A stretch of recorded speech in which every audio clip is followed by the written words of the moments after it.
bonjour à tous et bienvenue dans une nouvelle vidéo où nous allons parler aujourd'hui de la réceptivité aux enseignements.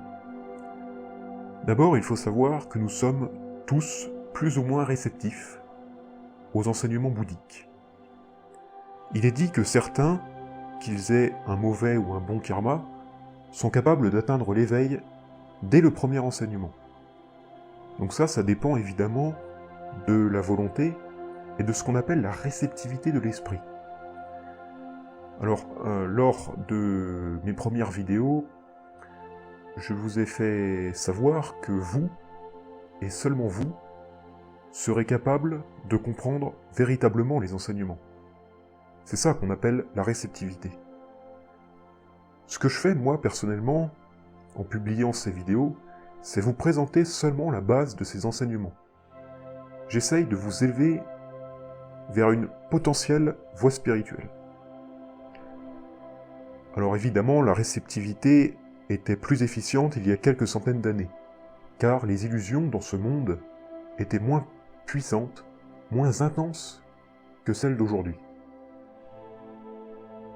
Cependant, avec une détermination plus accomplie, nous pouvons améliorer cette réceptivité. Faire face aux illusions, ce sera le principal obstacle. Donc je parle des illusions par la pensée. La société ne nous demande pas d'être sages, elle nous demande d'être intelligents pour pouvoir obtenir un bon travail.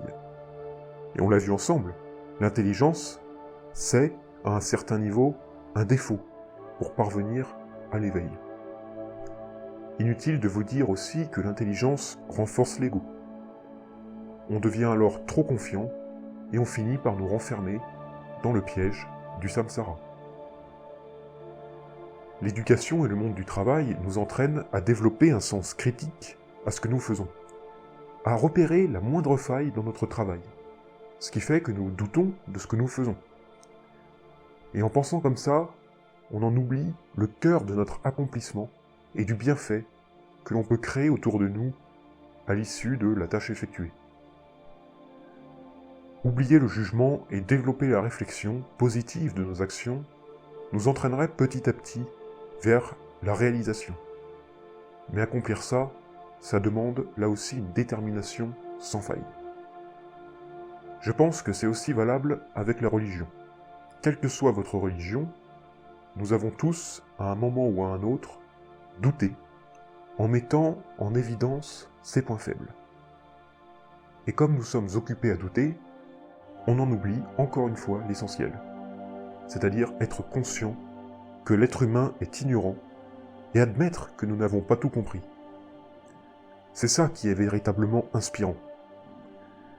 Pour être clair, lorsque vous apprenez les enseignements, il se peut que l'on ne comprenne pas tout. Deux choix sont alors possibles. Soit on remet en cause les enseignements, ou soit on se remet en cause, nous, personnellement, sur notre aptitude, sur notre niveau de compréhension, sans doute beaucoup trop récent. Alors il faut continuer à apprendre jusqu'à ce que nous comprenions. C'est aussi pour ça qu'il est important de solliciter un maître spirituel pour nous aider. Quand vient à votre esprit l'enseignement que vous n'aviez pas compris, vous connaîtrez alors un sentiment que je ne pourrais pas vous décrire par de simples mots. Il faut savoir que l'enseignement gravite autour de nous toute notre vie, parce que la vérité, c'est nous-mêmes. C'est parce que nous avons un ego que nous sommes ignorants, lui qui a la caractéristique de critiquer ce qu'il perçoit, de le juger, y compris les enseignements. Tant que nous n'aurons pas atteint l'éveil, nous ne serons jamais convaincus et nous resterons ignorants. L'ignorance doit être traitée de la même façon que les pensées en méditation. Les laisser traverser l'esprit, sans y accorder trop d'importance, et sans les détester. Accueillez l'ignorance avec sympathie et compassion. Une chose en soi compliquée dans notre culture.